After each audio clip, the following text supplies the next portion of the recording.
suck my dick. Donate all your bits. On the ears. On the Oh, it's on the ears. 700 try, we keep on cashing in. So Okay, hello. Hello, don't say rare stream. Do not say rare. I am a very frequent streamer. 12-hour stream last week. Remember that? Let's not get rid of that. Let's not get rid of that. Let's talk about those things. Hello. Hello. Drop Spindle. Hello. C plus lover. Hello, Mr. Moo Cow. Hello, Illegible Corn. Hello, White Dragon. Hello, Dr. Carbonation. Look, he's in chat. Couldn't be me. You ever just want to chat? That's your sub message? Yeah, I do it all the time. I waffle. All right, but today we're doing Marketing Monday. So how about that? How about that, liberals? Maybe I'm going to do Marketing Monday today. Hey, Explorer Zach. Hello, Trisket. Hello, Greed Strike. Wait, where's my starts in? No, wait, it should say Marketing Monday. Marketing Monday starts in. Let's limit the waffling. Wait, where does it fucking work? Oh, good. Bum, bum, ba, bum, bum, bum, bum. Hello.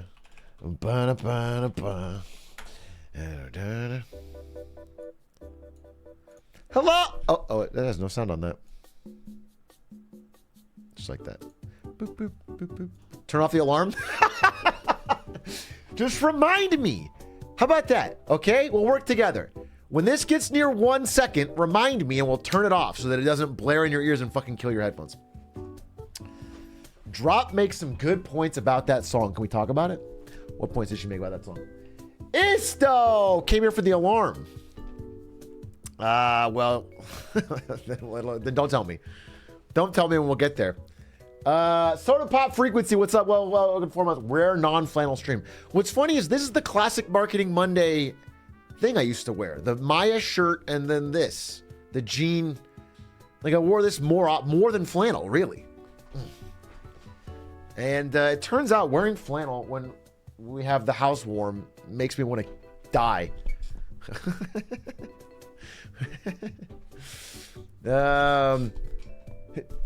We're so back non-flannel bros. Is that a real contingent of people, the non-flannel bros? That's how you define yourselves? By whether or not I am wearing a flannel shirt. I have never put thought into it. I'm lying because I have occasionally, but very rarely.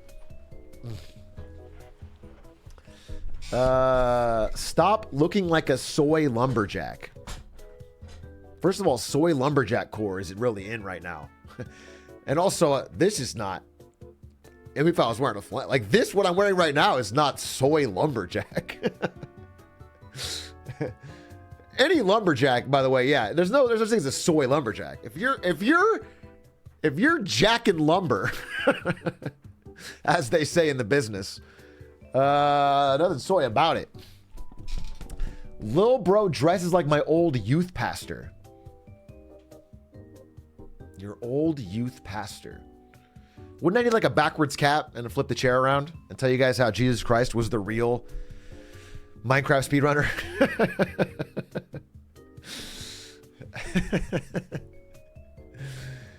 You know who's the real Skibbity Toilet? You guys know who's the real Skibbity Toilet? Satan. Okay? Satan. And Jesus Christ, the first cameraman, was fighting them off. That's right. That's right. So, bro couldn't sit backwards. The chair doesn't work that way. You understand that. Pygmy Snake, thank you for the 3 months. Paytong, thank you for the 7 months.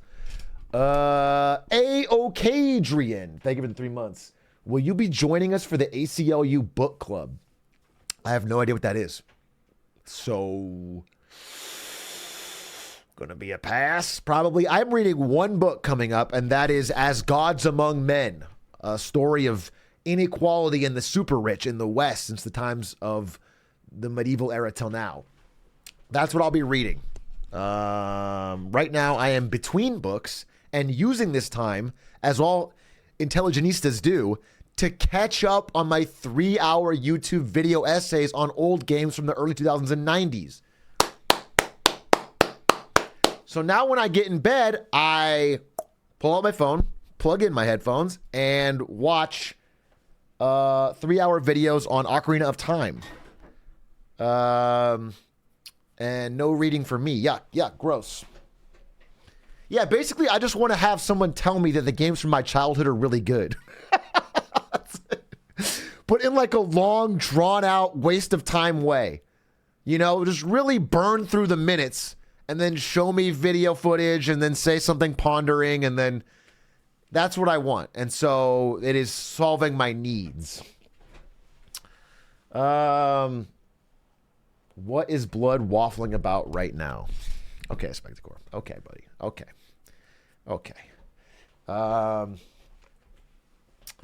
Did you see Luke Stevens got swatted? Better than that, I don't know who that is. So can't help you. Brillo 707. Thank you for the fucking 50. Squeeze me? You're squeezed. Holy shit, bro. Cool. All right, well, Marketing Monday is canceled. I'm set for the day. Let's relax. I think I'm going to talk about fucking TikTok trends or some shit. Good stream. Quota filled. Judas Red Boots, thank you for the prime. Not GXU, thank you for the prime. CAD OST, thank you for the prime. Microwave Dave, thank you for the 20 months. Ace, anyway, thank you very much, Brillo Pad. Did you have a message you wanted to read? Let's see. Sometimes I read the last chat message.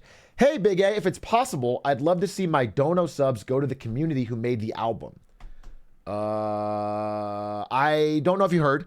I am giving all of the money that I was going to use to go to Korea to the album creating team, and they're going to do stuff with it, and they'll tell you more about that soon. I think it's about 3,600 plus the 1K I get for the awards. So you didn't get tickets? I was able to get a ticket for myself if I wanted to, but there was only one available. So the friend in Korea that I wanted to go with couldn't go. Also, they could not afford the way the prices got. So I was thinking of buying one for them as well, but we couldn't get one. And it turns out, like, not only is it super popular because of Faker in Korea, but like most of the people in the arena are buying it just for the K-pop opening acts. And then they're going to leave. Like, it turns out there's like an incredible demand for these tickets, and they're going to go in there and then. So, I don't know. The whole thing just doesn't. I'm very worried that I would spend all of this money and hassle and leave my parents, not be able to hang out with my parents this weekend, which I was going to do instead. And I'll go to Korea and I'll just be sitting there, and it won't be as hype as I think or whatever. I mean, and it would be kind of lonely. It's just not.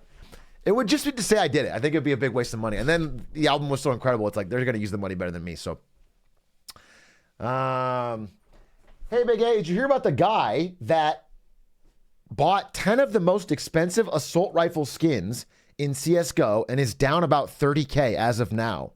Yeah, man, Aiden's all right, though. Aiden's okay financially. He's an idiot, of course, but he's fine. Like, he's not... they make 50K a month in that fucking podcast. Atrioc, I like this fit and the hair makes you look younger. How do you write that unironically? Who's asking? Who asked? Who asked, bro? Why you just like sitting there giving me voluntary opinions? Hey, Atrioc, I think you need to know. I don't care. All right, thank you very much. I appreciate it. That's not the purpose of my stream. Hey, Atrioc, I'm a young college football player, and I'm trying to expand my brand and make money with nil. Any suggestions? I actually, unironically, do have a suggestion for you. Wow, that's crazy. Get fucked. I'm sorry. I have a real answer. I thought that'd be funny after I paused.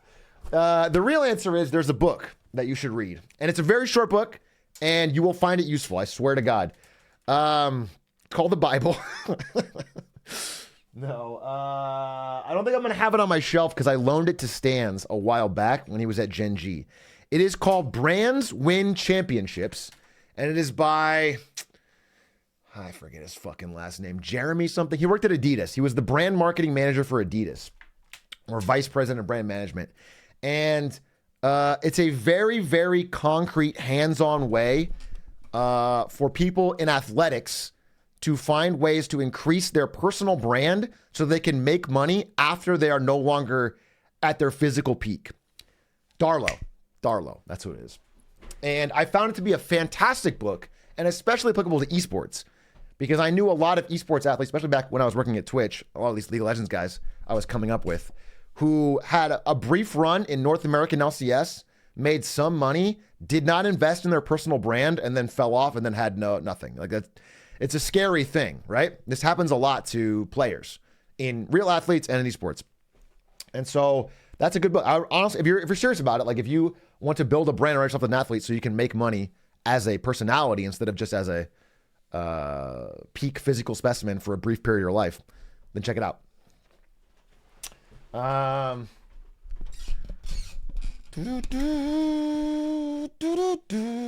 Atrioc, are you going to get the 22 crossed out and get a 23 tattoo before the game, or are you scared? I am 0% scared. I will do that. Fuck the haters. Fuck the doubters. That being said, I am 100% scared to post it on Twitter, so I won't be doing that. I will not be doing that. I am getting it. And the reason I'm doing that is because last time I did that, and that's before any additional controversy, I did that last year, and I got just an incredible amount of death threats from the LATAM community. Just an incredible amount.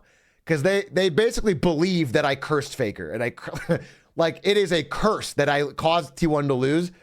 And I mean, just an unbelievable amount of DMs telling me to kill myself. And so, not that I am worried of death. It's just not a fun experience. And I'm not trying to gain my Twitter presence.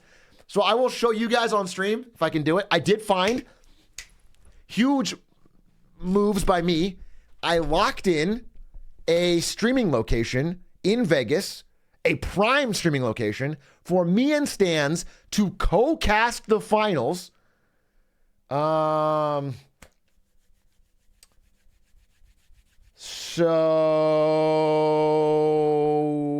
it is your house. Yeah, we're coming by your house.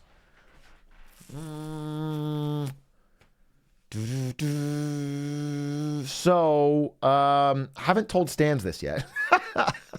So maybe, I mean, if he's out gambling, I guess he won't do it. I think he'll do it.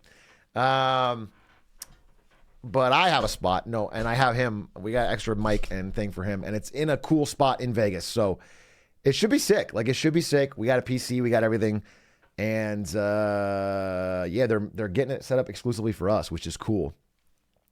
So yeah, I will be live. It's midnight Saturday PT, and I'll be casting the finals and getting as fucking hyped as Stan's gonna be so annoyed with me. He's gonna be so fucking annoyed with me. But I do need I need a co-caster because I realize that if T1 and Faker start losing that finals, I will not be able to have a cogent. I can't talk. I'm not going to be able to. We need somebody there to like keep the broadcast going because I'm going to be depressed and silent and pissed off and angry. So it'll be us two. Bing bing.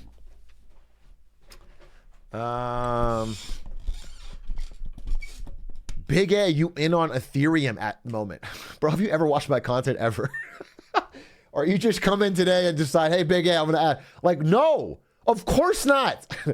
No, I'm not all in on Ethereum, bro. I've never, ever, not one fucking coin, bro. Because obviously Doge is the better investment. I'm sorry, but you get bigger returns when you buy Doge, dude. Doge is where you're going to get that moonshot. Ethereum, petty 40% gains. I want 200%, 1,000% gains.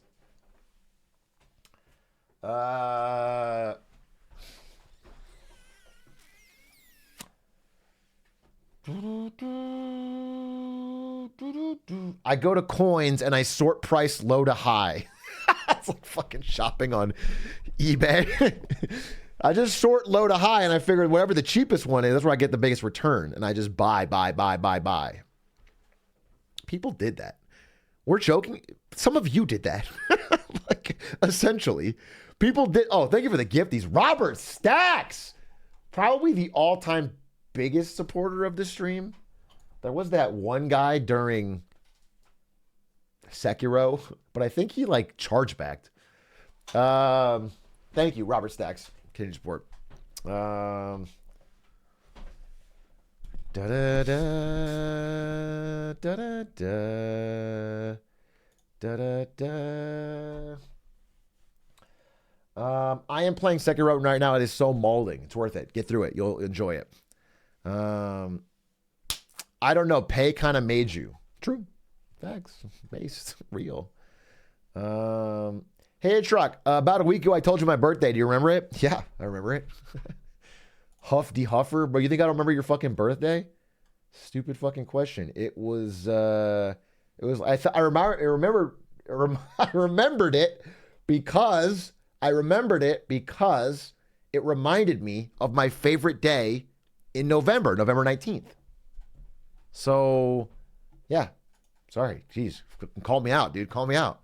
Whoa. It was November 19th. All right. So, yeah.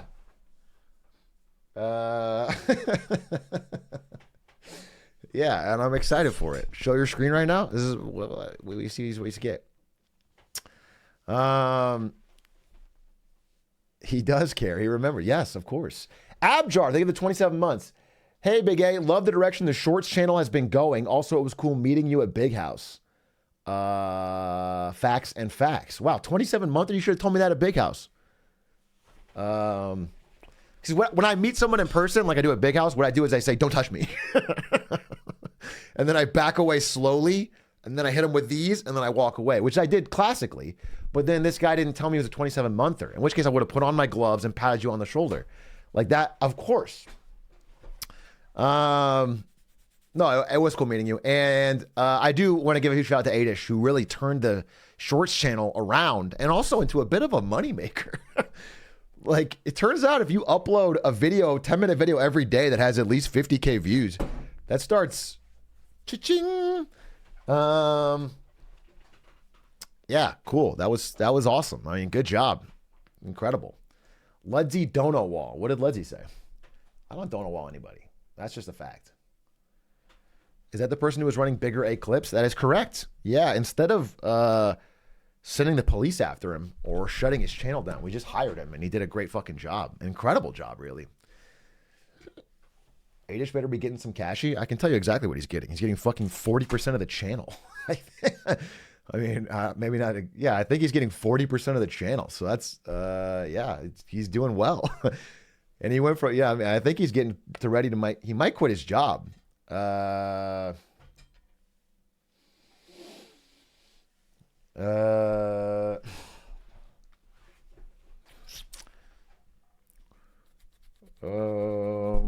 You pay an editor? I know, dude. I fucked up. I thought Clips was worthless. I thought Clips couldn't make money, so I was like, yeah, take a percentage. Take a percentage, bro. You got it. Just keep making those clips, baby. And then here I am. I'm paying an editor now. It's the beginning of the end. Did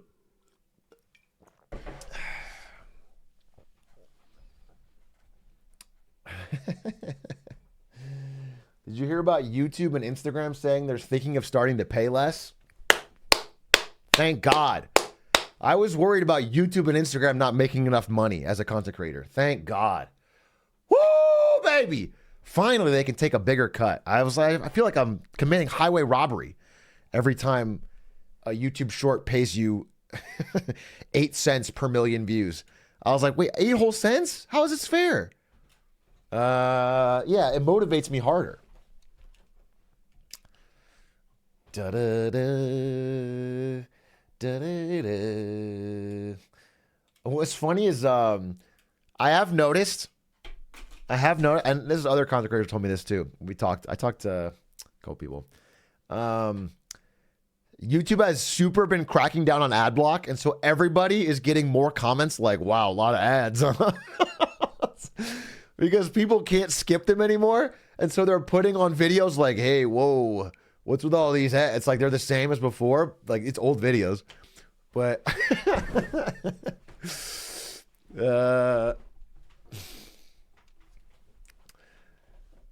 it is funny. It is funny.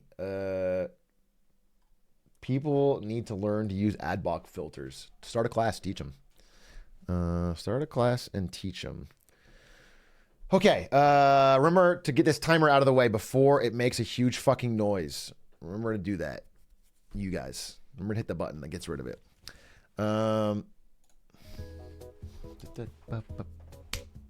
New chair, Big A? Let me guess. Mobile viewer from 8 months ago? It's not, because... No, it is not. That's new.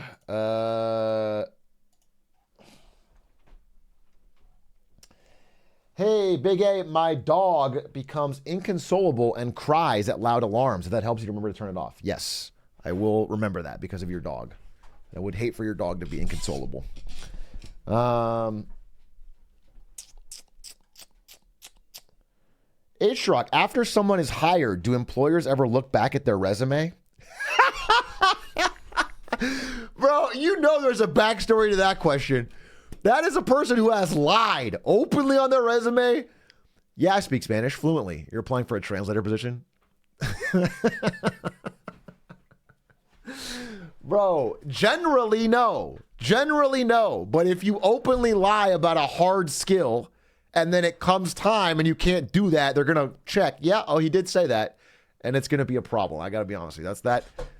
Listen, people exaggerate on the resume all the time. That's the name of the game. It's almost part of the dance is to be able to articulate what you've done in a way that appeals to the job description that you're applying for. That is, it's almost encouraged. But openly lying about specifically a hard skill. I mean, everyone lies and says they're the most motivated go-getter. Everyone lies and says they're a great communicator, and you know all that shit you can't measure. But if you say you can speak a language or you know how to code in a certain language and you can't do it, that'll be a problem.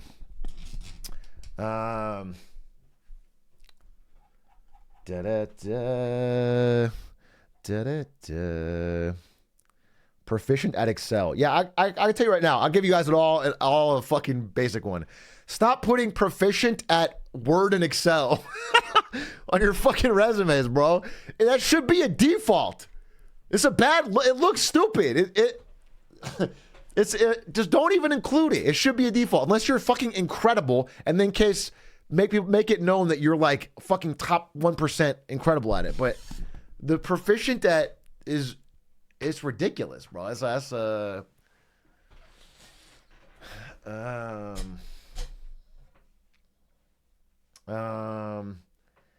hey, proficient at cranking 90s. If you have a certification, yeah, put it as a certification. Just the basic thing where you have the line where it's like skills, proficient at Excel, proficient at Word, Excel, and the Office suite. That's on every fucking entry-level resume, and it means nothing. It's useless. You might as well not include it, is what I'm trying to say.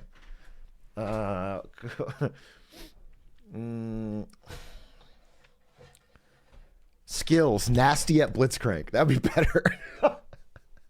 Like my first resume for Riot, back at like, I don't know, 19 years old or whatever, where I put a fucking picture of Pantheon and Blitzcrank and Fizz on there. Or well, not Blitzcrank, but Atrioc, when I look up 7 minutes here. Careful. Where do you draw the line on awards? How big or small is the limit? It's more about, listen, think about it as working backwards. As you're not trying to make a one-size-fit-all resume that you can blast to 10,000 places. Your goal is, if you have the time, is to find the job description you're applying for and work it backwards with that resume. So you might even tweak the job descriptions of your, like describing what you do in the last job, tweak it a bit to describe the part that makes sense for what you're applying. Like make it feel like it's a perfect slot. Turn your resume into a puzzle piece, and the fucking job description is the puzzle piece whole. And you were trying to make it so it just, they can see it slotting in easy.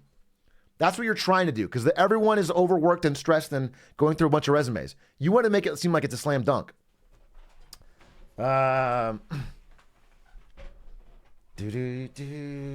Like, for example, here's a great way to do it. Find the address of the recruiter, attach a single puzzle piece with your face on it to a brick and put it through their window. When they see that, they're going to think, oh, this is mysterious. This person must fit into the job description we have. And now you're getting locked in. Do you get that? You following, or I'm not giving out free gold here. That way it's memorable too, because it's easy to get lost in the shuffle.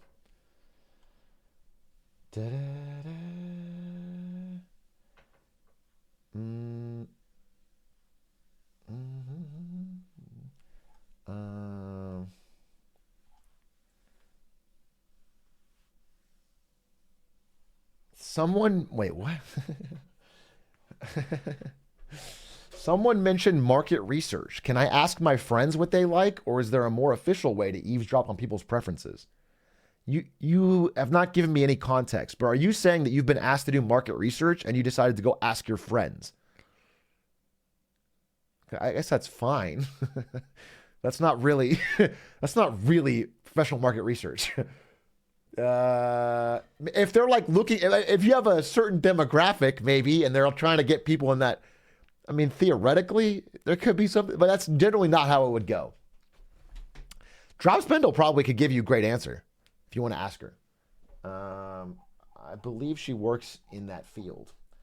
Hi, Atrioc. In a prior stream, you suggested yelling at the interviewers to assert dominance. It hasn't worked out for me yet, but with these new tips, I'll have a job in no time. Great. As a market researcher, it 100% is. I just eavesdrop on people's convos in public. I do think there's something, she's joking, but I do think there's something to that. I'm a general believer, because we paid for a lot of market research at NVIDIA, from like these big market research firms. And I'm a general believer that like people in surveys and in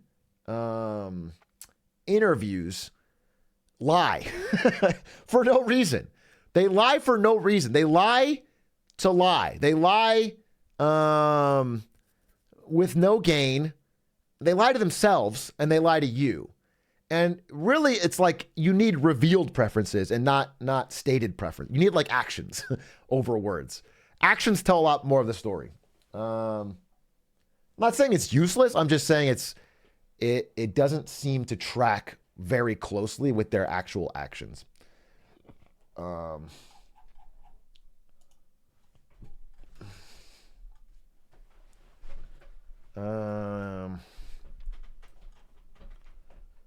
I lie to bring down capitalism. Every little bit helps. Just you being like, yeah, I think the next Hershey's should be dog shit flavored. That's what I want as a consumer. I think you should make it flavored like dog shit. That's actually really, it's hip with Gen Z. Although the problem is, like, they could make a dog shit Hershey's with a picture of a dog shitting on the front, and it probably would go viral on TikTok, and they probably would make a fucking million. It might actually work. So you could have a reverse. The alarm, 246. The company I'm working for, wow, I didn't know he had so many Mr. Beast viral marketers.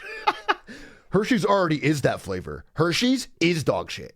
I can't tell the difference. Hershey's and dog shit. Yeah, all right, guys, I get it. I'm part of the Beast Brigade as well. Dude,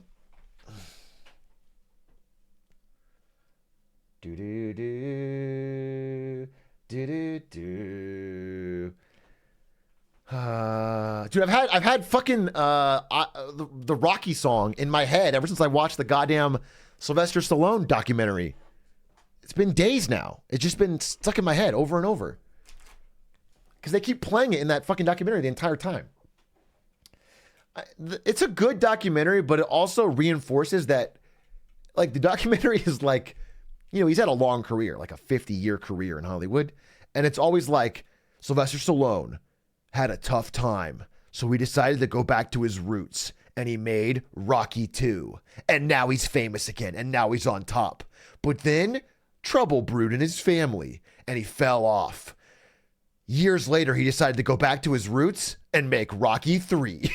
And now he's back on top, and now things are great. But then he started to fall off. And then and it's like Rocky 4, 5, Balboa, Rambo 1, 2, 3, 4, 5. It's just Rambo and Rocky back and forth. And every movie in between is apparently like a flop. But he's still very interesting. He's still a really, he's a good and articulate speaker in a way that I don't think I knew. He actually is a very, very compelling speaker. And I like how he talks about life. So it's interesting. Alarm! Alarm! Hurry! Wait! Watch out! Do do do do. Uh-oh. We're gonna get right close. We're gonna get fucking close to the line here. And it is true. See if I can finish this story in 30 seconds. Sylvester Stallone, he's got a bit of a lisp, and he looks kind of like, like a tough guy. They wouldn't cast him in any movies, any serious roles. So he had to write and I believe direct Rocky himself to get famous, which is crazy. And they tried to pay him a huge buyout fee. All right, it's gone. They tried to pay him a huge fee to not star in his own movie because they wanted the script but not him. And he said no. He turned it down even when he was broke. And this is all true. So it's actually pretty. I mean, it's an incredible story of betting on yourself in a way that could have gone really wrong. Marketing Monday in 2 minutes. We'll start at 8:30. Is there anything else that I need? Do I feel it's just so much crap here? It's just so much crap. I might be.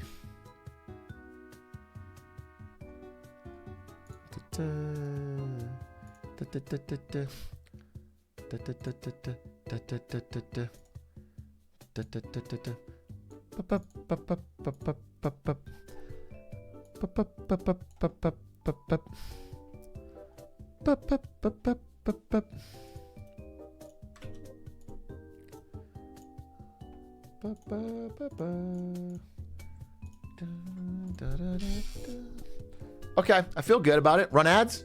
We're gonna run a quick ad.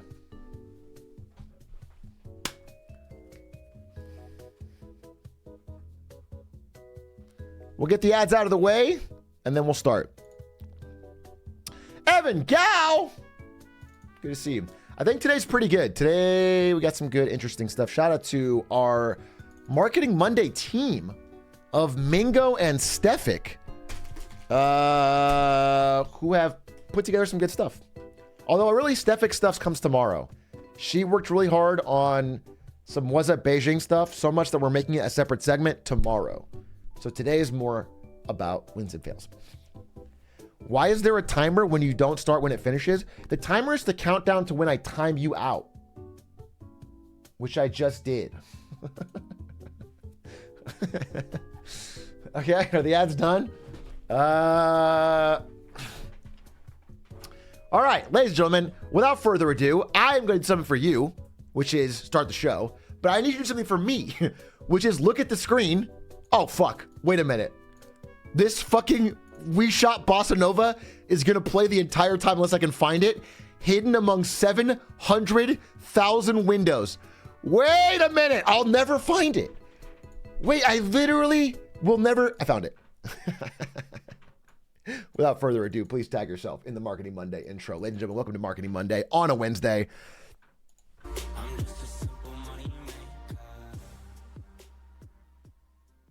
Ladies and gentlemen, welcome to Marketing Monday Wins and Fails, where we go over all of the wins and fails in the last week in marketing and business. Let's start with a topic near and dear to me specifically, and all of you, I think. Shoplifting. Shoplifting. Hey, yoink.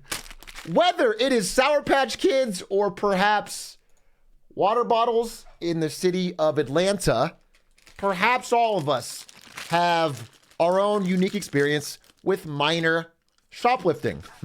Okay? Small things. Stans once told me that at his old job, he would steal cans of beans and cream of wheat every day because he was a broke college student and needed to. Okay? It's happened. And for the longest time, it's been considered a cost of doing business for most major retail outlets. They call it shrinkage, actually. And it's remained relatively steady. This article I found talked about why it feels so good to shoplift. Number one reason, it's fun. I'm not here to shit on everybody who's ever shoplifted. It's not that big of a deal to me. Okay? This guy, Walmart, Merck here tweeted, I like going to Walmart for fun. Walmart said, it's the small things, Merck. What's your favorite thing to do in our stores? He said steal. All these things are viral tweets in 2018, back when this was kind of funny. Okay, it's a big company. We're not too worried about it. The problem is, in recent years, post-pandemic, it's actually become quite a serious issue. The shoplifting epidemic taking over America with a $100 billion annual price tag. It's shifted from shoplifting to something a little more extreme. Now, before I jump into this, my initial response is always skepticism. Okay? We've heard some variation of this before. And I'm not one to take companies at their word. A lot of times they might do things like use shoplifting to cover up internal issues. Let's say, for example, you're Target and you overbuild stores. If you have to close a store down because you overbuilt, you might say, oh, it's shoplifting, when really you overbuilt. That's a possibility. That being said, I did, our team, Mingo and I, did some real research into this. And it turns out there's a lot of evidence that there is a drastic increase in shoplifting happening recently. And one of the best ways to convey why they're telling the truth on this is because they're doing things that they would never do unless they had to. Specifically, things like this, okay? They have to make the actual customer's experience worse to protect themselves from actual shoplifting. Locking everything up. This is Home Depot, which is experiencing a huge rise in shoplifting. They are now selling power tools that won't work unless they're activated at the checkout counter. These are all things that they actually hate to have to do. I'm sorry, I'm going to fix this real quick. They hate to have to do, but are doing because the rise of shoplifting is so dramatic. Stores are locking up products to curb shoplifters. How is that affecting paying customers? And it's making the regular customer's experience worse. For example, in Washington, D.C., where this is getting pretty bad, CVS replaced all of their toilet paper with framed photos of toilet paper that you have to go up to the front and ask about. Well, it turns out if you're a regular customer and you come in and you see this fucking embarrassing looking shelf, you shop 15 to 25% less. You buy this much less, which means stores fucking hate it. They are only doing it because theft is getting out of control. The level of theft is rising so dramatically, which pushes customers to shop online, which again helps exacerbate the discrepancy between people that stay at home and shop on Amazon and people that go to local retail stores. Additionally, Walmart, which just rolled out a ton of self-checkout stations, found out soon after that the occurrence of theft at those checkout stations is 400% higher. People are way more likely to steal when there's not a human checking them out. And so what did they do? Almost instantly shut them down. Again, they would not do this unless they had to. So the mass rollout, now they're shutting it down. And self-checkouts, generally helpful for a regular customer, now are gone. What's funny is another way to frame this is that they were trying to fire employees and save money, but now people are taking advantage. So now we have to hire employees back. Which is another way to frame it. But either way, the theft is getting insane. And one of the reasons for this, I have to say, from looking into it, is that there really is, in many situations, no real consequence to openly stealing from a store. Regardless of whether it's a big store or a small store, there's just no real consequence. And it's because of lack of action from many of the police. So, for example, here's a real story. We kept him for 2 hours, but the police never came.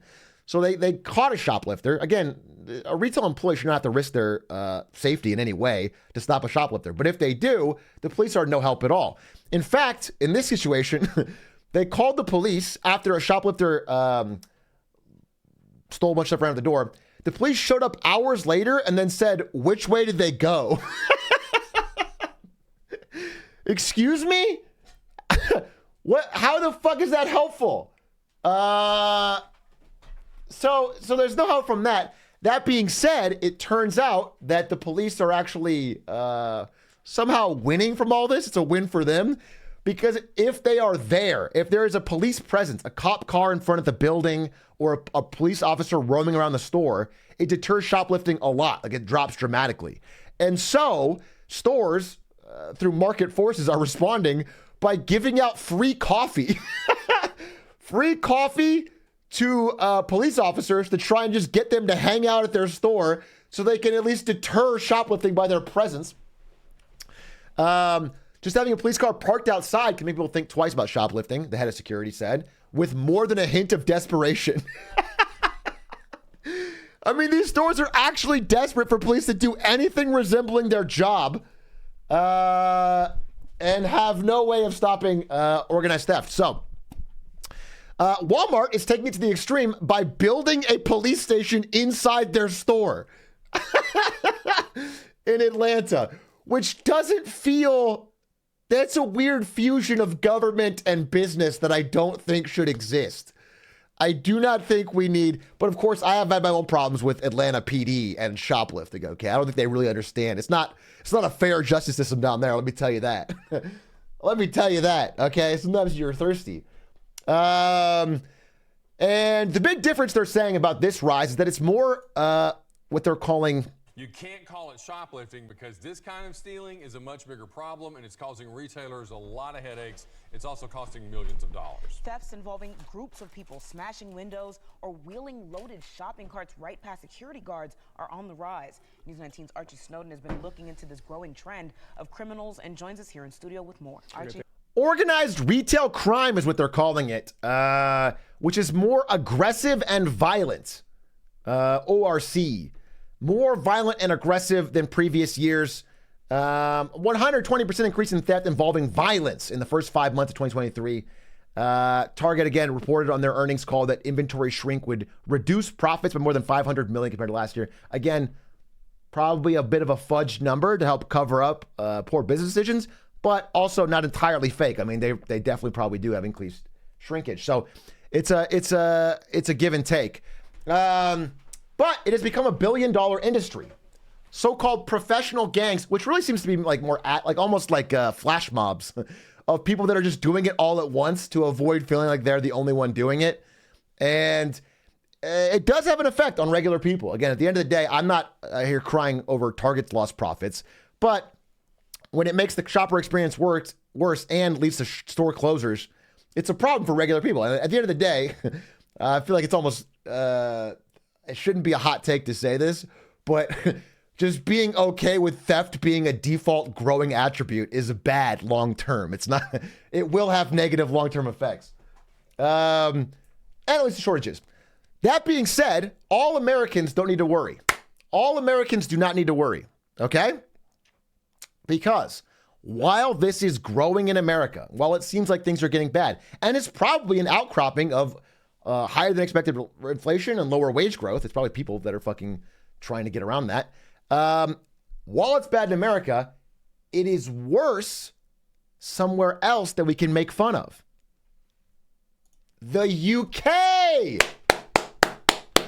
Huge win for us, baby! So all we have to do is ignore this problem in America because it is slightly worse for the British.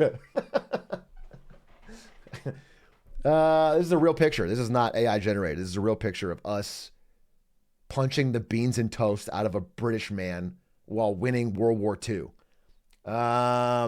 It turns out the shoplifting epidemic is a sign that Britain is on the verge of anarchy. Shoplifting surges in the UK. Organized looting.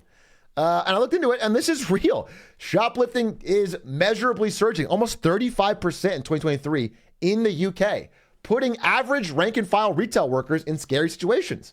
One shop owner called it the Wild West, but this woman was smashed over the head with a bottle, leaving a jagged scar. You can't see it in this photo, not a great photo, but and they just robbed from the store. Ranging from teenagers to people stealing for drug addiction and organized gangs, organized retail gangs. This guy had a great quote. People will fight you to the death over a Mars bar. I had to kill somebody for these Sour Patch Kids, but it was entirely unrelated to shoplifting. Where do I join one of these?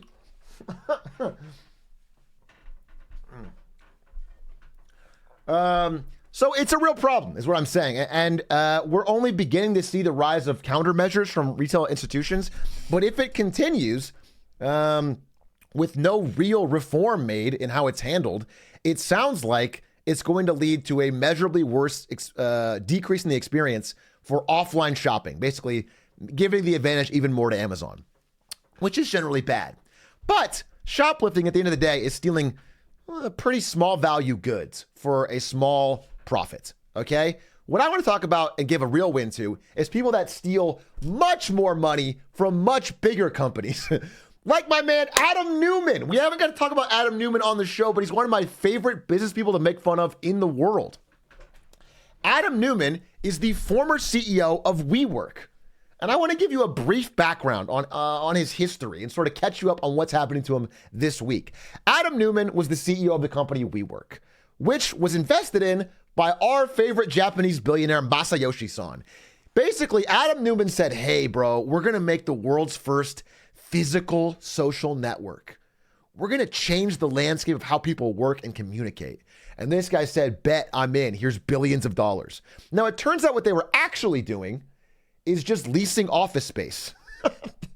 They just bought out office buildings and then chopped them up and then leased that out. That's what they were actually doing. And it's actually not a great business. It's a fine business. It's not great. It's not a super billion-dollar tech company, but it's a fine business.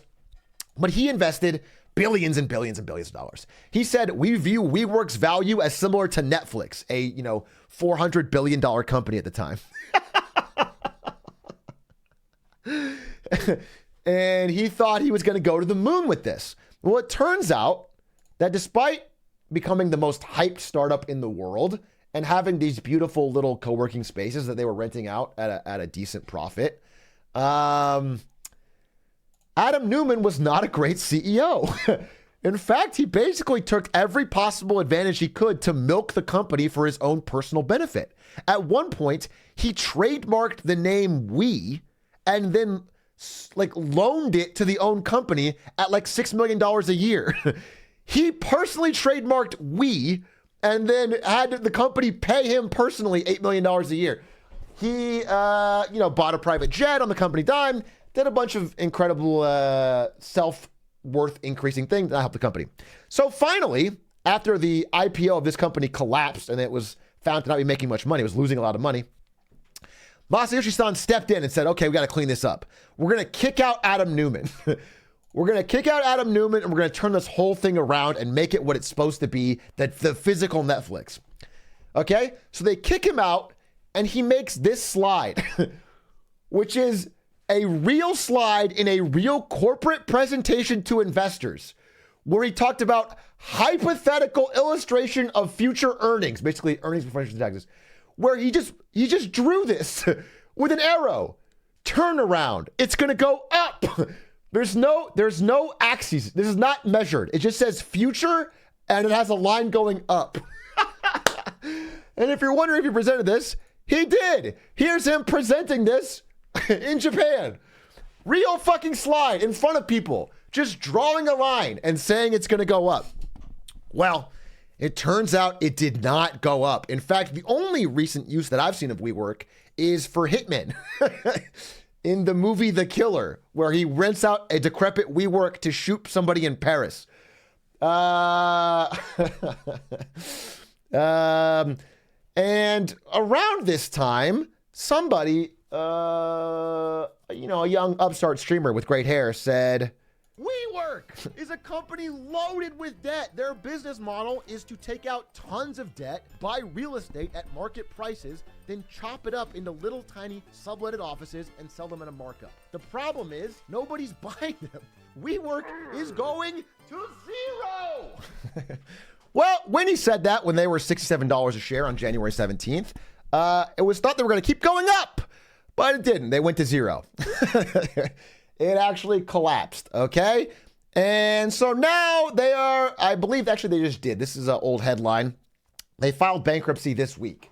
It is the end of WeWork. And I want to talk to you about Adam Neumann because this company went from at one point being worth about $40 billion to now being worth $0. But when they kicked out Adam Neumann, he got a $1.7 billion severance package, meaning that even though he created a company that lost money and did nothing, he was able to schmaz this guy into going from zero net worth to nearly $2 billion without ever actually doing anything of value. He is now generationally wealthy.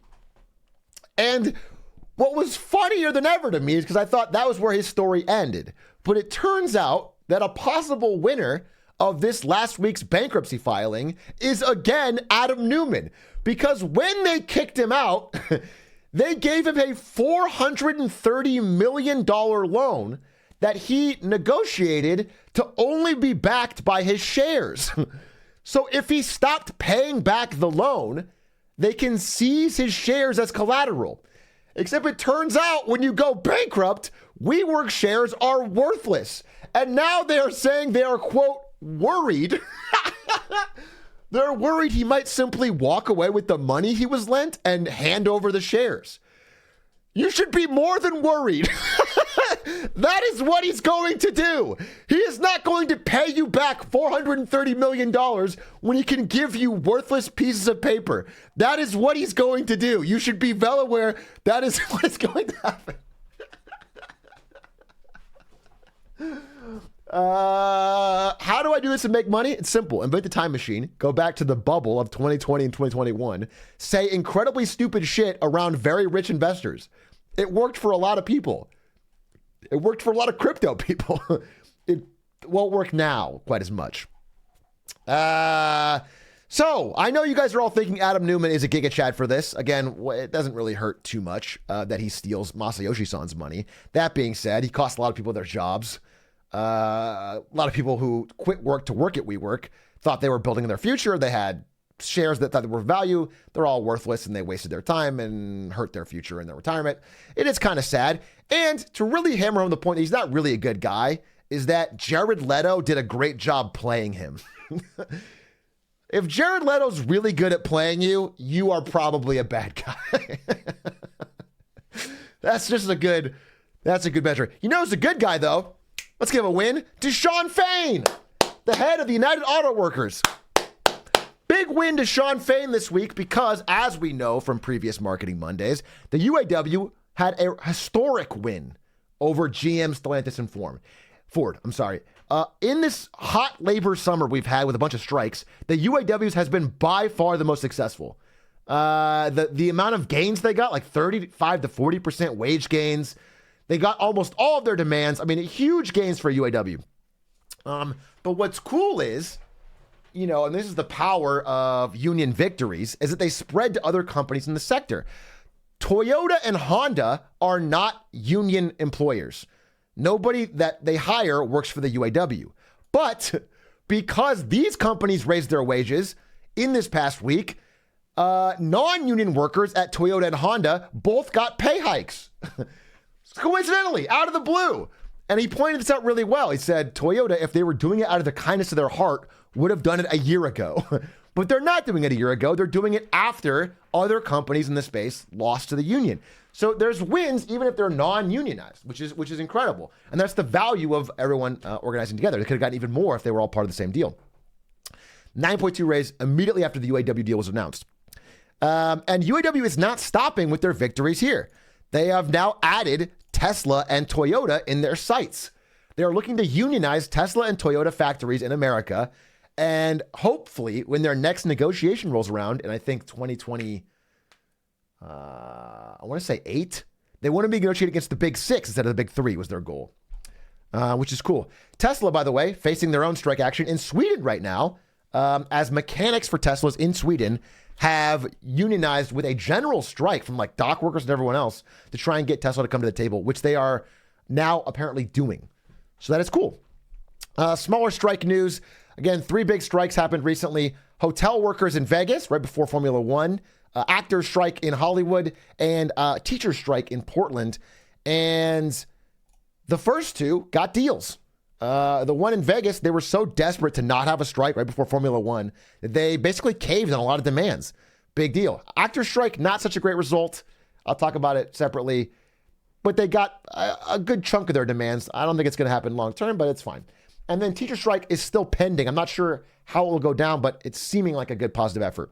And the reason all this is happening, I don't want to get into each individual strike, is just like if you ask the people involved, it's because the cost of living is going up. Rents are being jacked through the roof. The cost of gas, the cost of groceries, the cost of electricity. I mean, it all ties into the same thing. Why are we seeing a spike in shoplifting at the same time we're seeing a spike in strikes? Workers everywhere, people everywhere are feeling some sort of sting on their wallets and are acting out in different ways.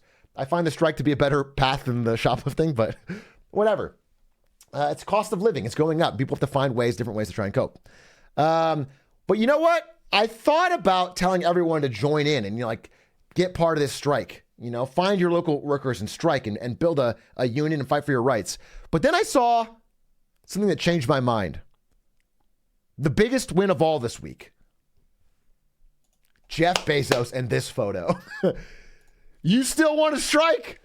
After you see this? After you see this, Chad? You really want to strike against this guy? No, sir. I will carry my Amazon box, dude. Lower my pay. Look at that ring, dude. How is she going to afford that ring if I'm out here striking at Amazon? This is part of what I think might be the worst attempt to appear relatable of all time, which is Jeff Bezos and Lauren Sanchez's recent Vogue magazine cover story about how they're regular folk like us. For example, this is a quote from Lauren Sanchez next to a photo of her wearing a Dolce & Gabbana dress underground inside a giant 10,000-year clock.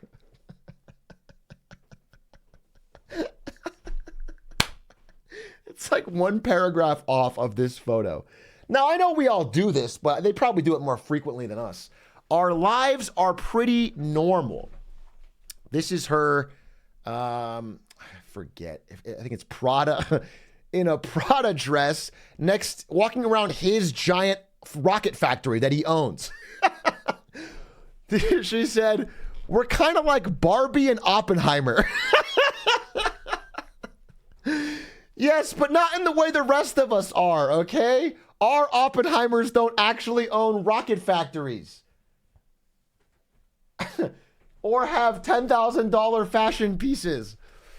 But I don't actually bring this up just to shit on Jeff Bezos, though I love doing that. I actually bring it up for a different reason, which is journalism.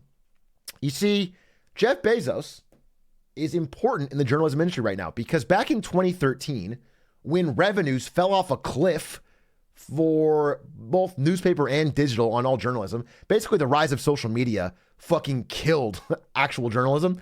He stepped in 2013 and bought the Washington Post, deciding to turn it around and create a new golden era at the newspaper. That was his big plan. He put in a bunch of money. Now it's been 10 years later, and what did he do? Not much, because it's still not profitable, and it's going to lose $100 million this year. He hasn't really saved anything. So journalism, unfortunately, was not able to be saved by Jeff Bezos' brilliant mind. And it's still in a downswing. A lot of people want to be journalists, but jobs available for journalists and people in reporting are down dramatically since 2008. They continue to slowly but surely fall. And so enter a brand new win, a brand new way for journalism majors and people that want to do real journalism to have jobs. Enter Hunter Brook, the world's first journalism hedge fund, where they combine journalism with stock trading, which is as bad as it sounds like. The way to save the journalism industry, basically, is this plan. Hunter Brook wants to hire journalists to investigate things that are related to stocks. Then they'll take this information, which you cannot trade on until it's public. Again, otherwise that would be insider trading. If they find anything secret, they couldn't. So what they'll do is they'll publish it and then trade on it. Once they publish it as reporters, then they can trade on the information they find. So it's basically hiring journalists to investigate things about stocks that they can then publish and use to trade. So the real journalism is just to help out the stock trading side. It is basically skirting the line as close as they can get to insider trading. The newsroom will be funded by the profits earned by the hedge fund arm of the business. The fund would get an advanced look at reporters' market-moving stories, place trades before they went online, and then put them online, and therefore they're public, which feels to me still really unethical. This feels really unethical. But that is the plan for this startup, and it has big investors, including Steve Jobs' wife, Laurene Powell Jobs, I believe. It's like she invested like millions into this. There's a lot of people putting money into this, and that's the plan, basically to hire like out-of-work journalism majors to do things so they can trade on stocks. And obviously, immediately you think there's a lot of conflict of interest here. For example, what if this hedge fund owns a bunch of like, I don't know, McDonald's stock, and then a reporter finds out something that's really bad for McDonald's stock? Are they going to publish it even though they cause them to lose money? Do they hold on to it? Do they short their own position? What would they do? Well, they had no answer to this question, but they did say it probably won't come up because reporters are paid based on the investment fund's performance. Their income will be tied, so it seems very unlikely that a reporter's even going to investigate if they know it'll cut their own paycheck. Very cool. Very cool, Hunter Brook. They've already hired 25 people. Let's see what their scoops they come up with. Very, very excited. Get ready for some market-shaking news. In other news, I want to give a win or a fail. I'm going to give a fail to everybody in chat who doesn't have a rich dad. Because a new study came out about the actual practical effects of nepotism. And I want to go through it, okay? Now, hey, think about this. You guys are all sad. Think about the win for people that do have rich dads. Huh? Let's be happy for the other people here. If you have a rich dad, huge. This is big. Nepotism. It turns out, based on the study, a few cool details came out. It basically ranked different jobs by how likely you are to get them if your father had them. That's the idea. So they found out that for an NFL player, if your dad was in the NFL, you are 64 times more likely than the average person to get into the NFL, which is actually pretty low for this list. It's actually a pretty small amount. Basically, NFL players are more statistically random than these other jobs. Not too bad. Could be genetics, could be whatever, all right? NBA players are 1,600 times more likely. There is a massive gap between the NFL and the NBA. If your father's in the NBA, you have a much better chance of getting on a team than if your father is in the NFL. Odd. But you have an even better chance than both of these if your father was a senator. Then you have an 8,743 times more likely than the average person to become a senator if your father was a senator. And it gets worse. If your father happens to be a billionaire, you are 30,000 times more likely to be a billionaire than the average person. These three are the Waltons, who are great descendants, like fucking great grand descendants of of Sam Walton, and are all still billionaires. But the most likely of all, it turns out the biggest increase of all from the average person is if your father was president. Because it turns out if your father was president, you are 1.4 million times more likely than the average person to become president. This, of course, is the full list from Twitter. Pretty fun. Reality TV star, Grammy Award winner. But there are clearly strong and persistent effects of nepotism in some way, in that these are not physically explainable as chance. Why is NBA red? It was a post about the NBA that highlighted it. Pretty interesting. Another big story this week was on the rise of super commuting. Big win for people that like to commute. Anybody in chat? Anybody just fucking love commuting, wish you could do it longer? Well, it turns out there's a new class of commuters called super commuters, which is on the rise. This is people that commute much more than the average person. And I wanted to make this explainable in a fun way. So I told it through the eyes of our good friend Frodo here. I made this character up. I made up a character because I'm really innovative, and I made up this new character. I'm calling him Frodo. Okay? He's like a fun little character I'm calling a hobbit, and these are all his friends. Okay? Well, Frodo's a really cool guy, and he works at a company called Shire Tech, where he makes, I don't know, fun feet coverings and things. It's really great. Unfortunately, Shire Tech just got swallowed up by a bigger conglomerate based out of an entirely different city called Sauron Tech. They bought him up. And so now he has to go work at the main corporate office, and it's actually pretty far away from his home in the Shire. In fact, it's like 1,800 miles away in Barad-dûr, okay? So now he's got a pretty big fucking commute ahead of him. So this is all based on a real person's commute, by the way. This is an exaggeration. I mean, this is like I'm overlaying the character on top of a real person's commute in real life. They wake up at 5 a.m. in the Shire. They take a flight. They take a 6-hour flight, land, and then take an 2.5-hour drive in an Uber to get to their job. Basically giving them a 17x commute over the average American. The average American has a 30-minute commute. This person has an 8.5-hour commute to their job. And it turns out, as shocking as it may be, this person likes it. Because they live in Des Moines, Iowa. They get on this 8.5-hour commute. They get in a hotel and they stay there for 3 days a week, then go back. And they like it because they don't have to live in San Francisco. Basically, they get to live like a king in Des Moines, Iowa.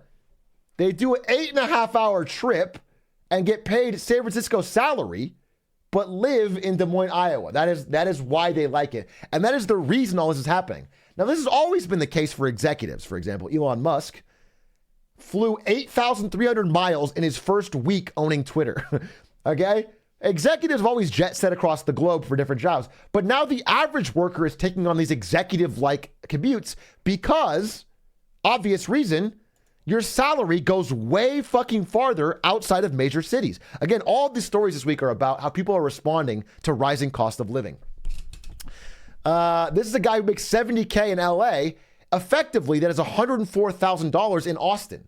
And Austin is still an expensive city, but they can live in Austin. If they can do the long commute, they're getting basically $30,000 more a year.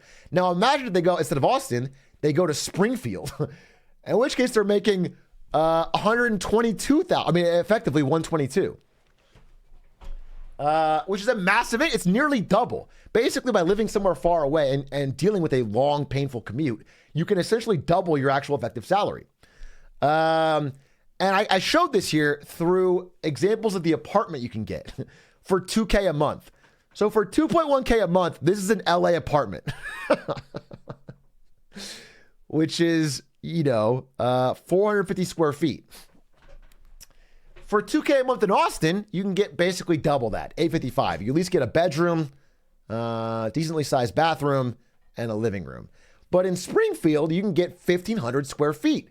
3-bedroom apartment, 2-bath, kitchen, you know what I'm saying? The difference is pretty drastic, and people are deciding, they're making these tough choices where only the jobs that are available to me are in these cities, but I can't afford to live there effectively and start a family. So they're doing super commuting, and that is what is leading to this incredible rise in super commuting. Not everybody loves it, but the response from people were actually shockingly positive in the article that I read, which is basically like, yeah, I'll take it. I'll take the loss. And I think a large part of this is because a lot of people are not yet back to full full in-office schedules. They are on hybrid schedules where it's 3 times a week. So basically they fly in for 3 days, deal with it, and go back. But if it was every day, that's an entirely different problem. That's where it becomes impossible to keep up with the commute. So we'll see as companies begin to edge more away from hybrid if it's still possible to do this. But this is how people are responding right now. Finally, maybe instead of commuting by plane, train, automobile, you can commute by Chinese spy balloon. Do you guys remember the Chinese spy balloon story from earlier this year? Well, guess what? Ever since that moment, there has been frosty tensions between the United States and China. They haven't even been speaking. China was so mad at America for what they called overhyping the spy balloon, and America was so unhappy with China for having a spy balloon that they both really haven't had good talk to each other at all in many, many months. Which brings us to what's going on this week in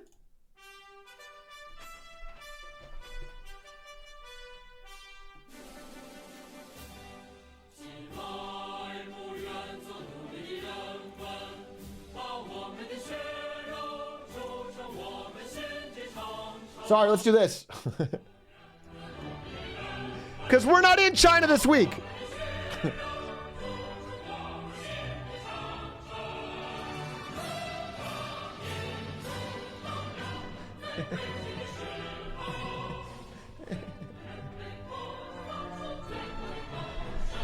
This is San Francisco, baby!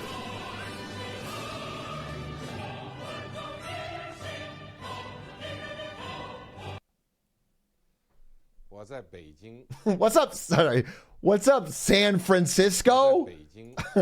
Welcome to San Francisco. That's where What's Up Beijing takes place this week, as that is where all of the action happening in China-America discussions is happening this week in San Francisco, as Uncle Sam and this giant panda representing China work to reinflate their relationship, to rebuild this balloon of trust, okay, and patch up their rocky friendship between Joe Biden and Xi Jinping.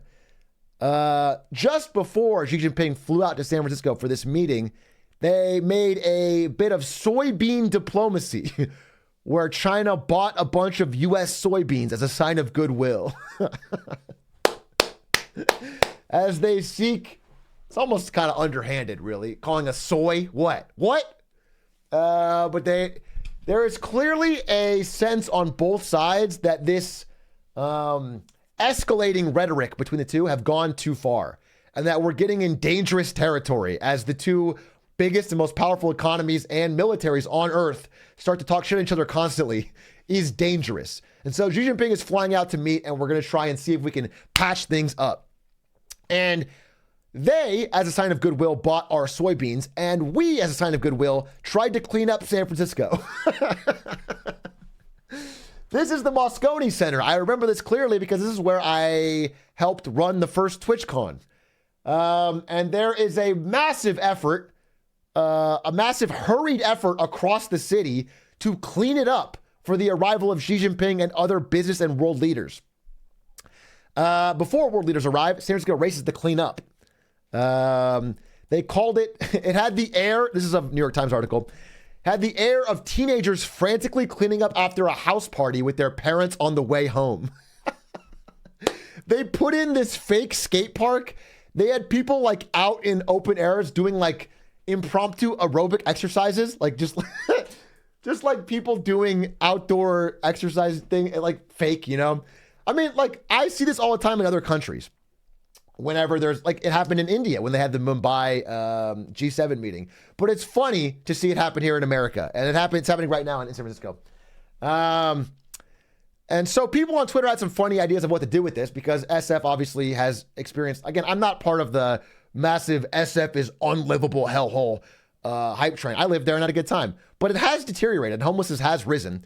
So they're having a plan where Queer Eye, but it's just Xi Jinping visited troubled U.S. cities so they get a makeover. Xi Jinping traveling across every city in America so we clean it all up. And it's very clear that they're actually doing that. I mean, they're actually trying to clean the city up. It's not This is not a sign. I mean, they're trying to make it look good for this arrival. But what was funny to me is that our Treasury Secretary, Janet Yellen, was going to be the first person to greet him as he got off the plane. And right before she went to greet him, this is a true story, she had to stop by In-N-Out. A true American. A true American. Literally on the way to pick him up, she grabbed a... we got her order here. This is exclusive. This is good business journalism. Janet exclusive Business Insider. Janet Yellen's In-N-Out order revealed. This is a real article from a place that I pay for. I pay for this news. Could exclusively report her meal was a cheeseburger with fries and onions. Wow. According to Lily Adams, a Secretary for Public Affairs at the Treasury. I'm glad she's answering the real questions. Real journalism is back, Jeff Bezos. You can't stop it. Cheeseburger with fries and onions, by the way, is a pretty good order. It's probably the best thing Janet Yellen's ever done. Because I'm really not a fan. And I got this great photo of her meeting Xi Jinping.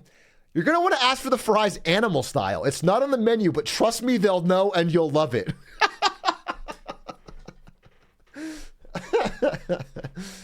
But the meeting did happen. It's happening right now, basically, as we speak. Xi Jinping and Biden are talking and trying to come to some agreement on how they can work together for this uncertain future. They had this incredible table of translators, and they sat down across from each other and negotiated. First thing Biden did was Lil Bro him a little bit. Biden said he wants to help China's struggling economy. Which is like, sounds nice, but it's a bit of a Lil Bro because we're both, both economies are having their own troubles. Saying you just want to help one is a little underhanded, but they were able to come to a deal of some sort around fentanyl, which is produced in China and then mass exported and distributed cheaply in the United States, causing huge health and humanitarian crisis. Fentanyl is a huge fucking problem in America, leading to a lot of, it's one of the main things behind our declining life expectancy is the number of deaths of despair from fentanyl. They were able to announce a deal to crack down on it. China's going to go after the chemical companies that are producing it in China. I mean, we have to see if he follows through, but they have agreed to something on that, which is pretty cool. And someone had a theory. Xi Jinping spent 5 minutes in SF and was like, dog, maybe we went too far. Xi Jinping walks through downtown SF and is like, okay, we gotta stop the exports here. I think Aiden sent me this, which is funny. He had the mental image of Xi Jinping picking up a single used needle and a single tear rolls down his cheek. Yeah, it was Aiden Ross. He's actually really politically minded. He follows this stuff. It was Aiden Ross. So anyway, they shook hands on that. This is probably their biggest accomplishment was the fentanyl crackdown, as well as additional crackdowns on the use of AI with regards to nuclear weapons and missiles. Basically, they both agreed to not put missiles in the hands of AI so we could get a weird fucking Terminator situation where the world blows up, which is just good. I think that's good. I think that's good that they're agreeing on that. That sounds like a bad way to die for all of us. So that and fentanyl are two good progresses. And they look pretty happy together. Look at them strolling in the garden like an old married couple, okay? This is pretty good. The final win of this, according to Biden's POV, is the fact that hey, we haven't been talking at all. We just haven't been talking. And so being able to pick up the phone and talk to one another is a big deal. They're just friends, they haven't been communicating and now they are, which actually is a big deal because there's a lot of times in history where non-communication between powers led us to be almost near a nuclear war when we shouldn't have been. The ability for Biden or Xi to pick up the phone and call the other one and have no closed line of communication is actually a good deal. It's actually good. And normally these things are pretty much for show. So these are all decently good bits of progress for what is basically a weekend in SF. And they even had some jokes. Not all of the conversation was serious. Biden and Xi, who have known each other for years. Again, these guys both used to be VP. Xi Jinping was VP in China and Biden was VP in America. And they met each other long ago. They've been, I don't know about friends, but they've known each other for a while. They traded memories of previous interactions. And at one point, Xi Jinping jokingly thanked Biden, who is celebrating his birthday next week, for reminding him that his wife's celebration is also coming up. Basically, Xi Jinping thanked Biden for reminding him to get his wife a gift for his birthday. I just hope it's not an iPhone.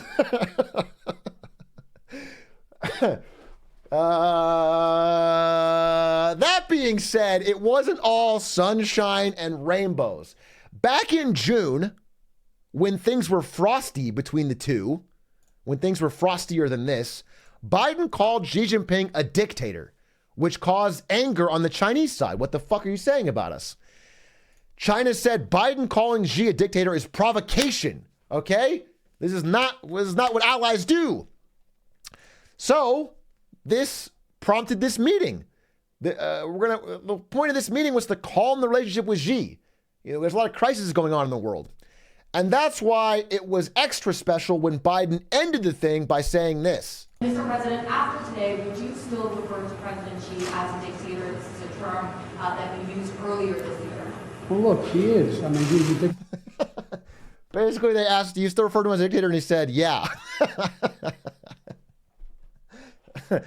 Which might start the whole process over again. This might be true, but like if you're going to go through the trouble, I agree. Biden, I'm with you, bro. If you're going to go through the trouble, we might as well. But it turns out, as I look more into it, I actually think Xi Jinping did not come here for this at all.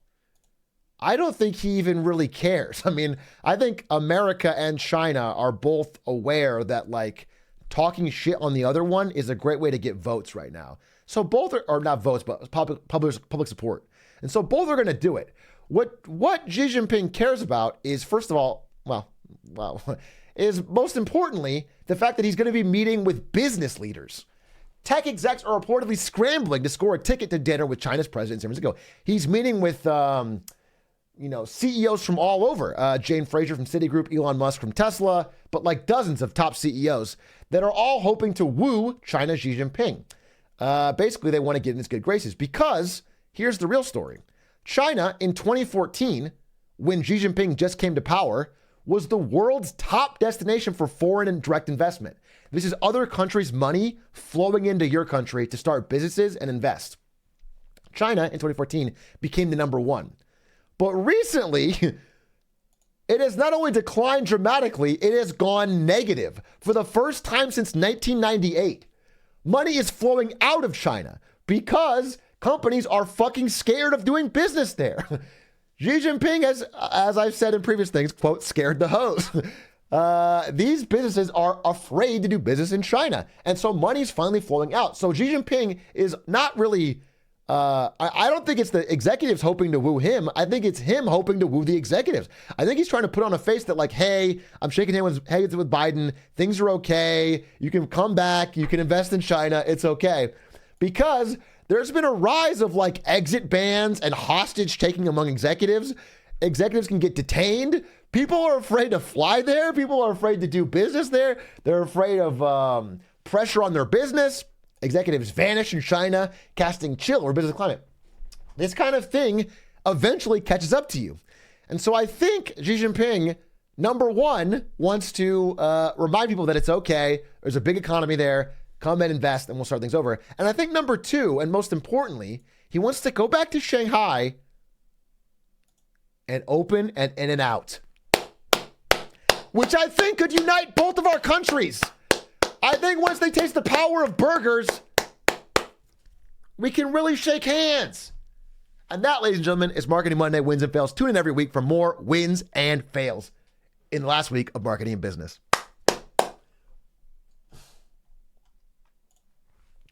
Sheesh.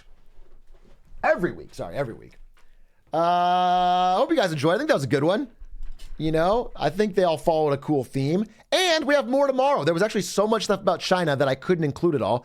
Tomorrow we have a very special story, researched by Stefik, about something special happening in Chinese social media that we're going to cover.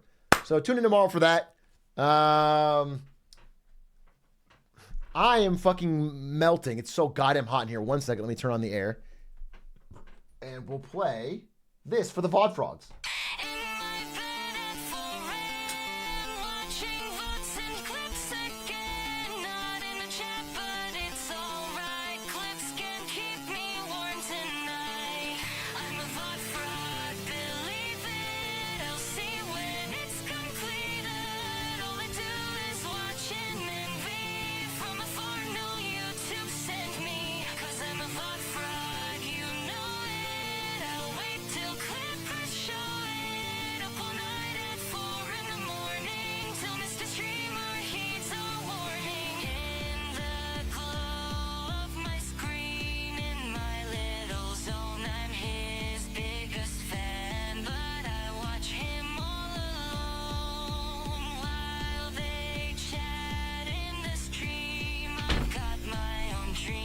Okay. Okay, I feel so much better. God damn.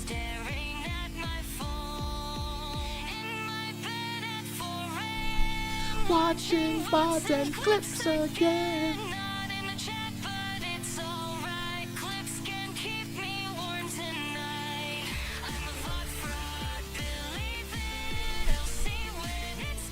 Also, if you want to support more Marketing Mondays and the fact that we're now hiring a journalistic team that have done an amazing job, again, shout out to Mingo and Stefik, consider subscribing.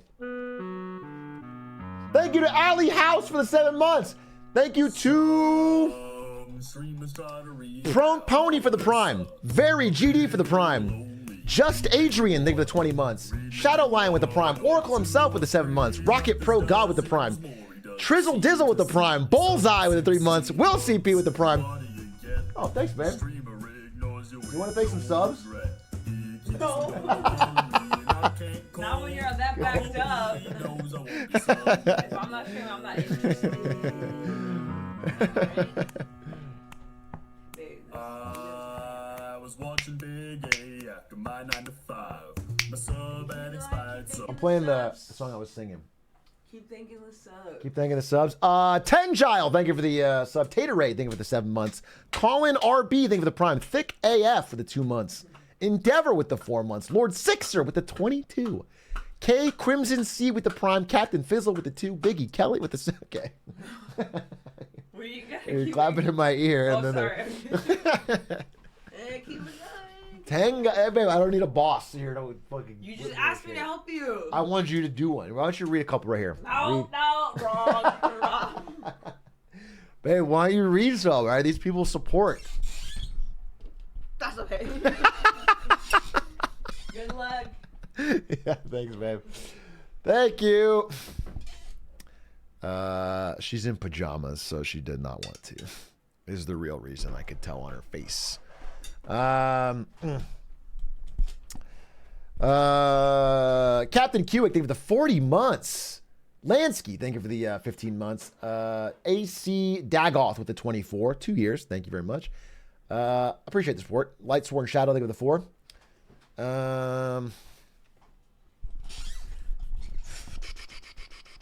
Why don't you screw your mic all the way? Gross, dude. You do what with your mic? I just use it for audio.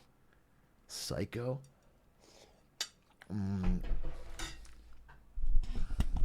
That's fucked up, bro. So 9:26, done for the day on Marketing Monday. We have an open night. Is that menudo? No, it's like a stew that she created. It's menudo-esque. I'm thinking Outer Wilds, baby. I'm thinking Outer Wilds. If you guys don't know, I played my first day of Outer Wilds recently, and it was fucking incredibly fun. I am struggling a little bit with the puzzles, I'll be honest with you, but I'm an excellent lander of the craft. And so I'm going to play Outer Wilds. This is what I'm going to do. I want to make progress. I can try to catch you up on exactly where I am. So if you don't know where I am, I'm going to tell you everything I know so far as I jump into it. Let me catch you up on the story, because I don't know too much so far. And I must tell you, I am doing zero backseating. This is me figuring everything out on my own, no help, even if it takes forever, even if I fucking have to slam my head in for a million years, all right? I don't want one iota of help. Let's see. So here's what I know so far. But let's change my title to Outer Wilds blind playthrough first time. First timer.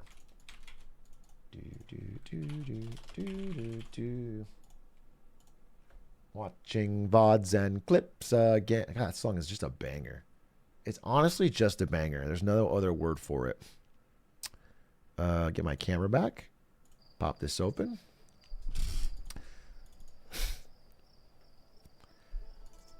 So the game's very beautiful so far, and it's not what I expected at all.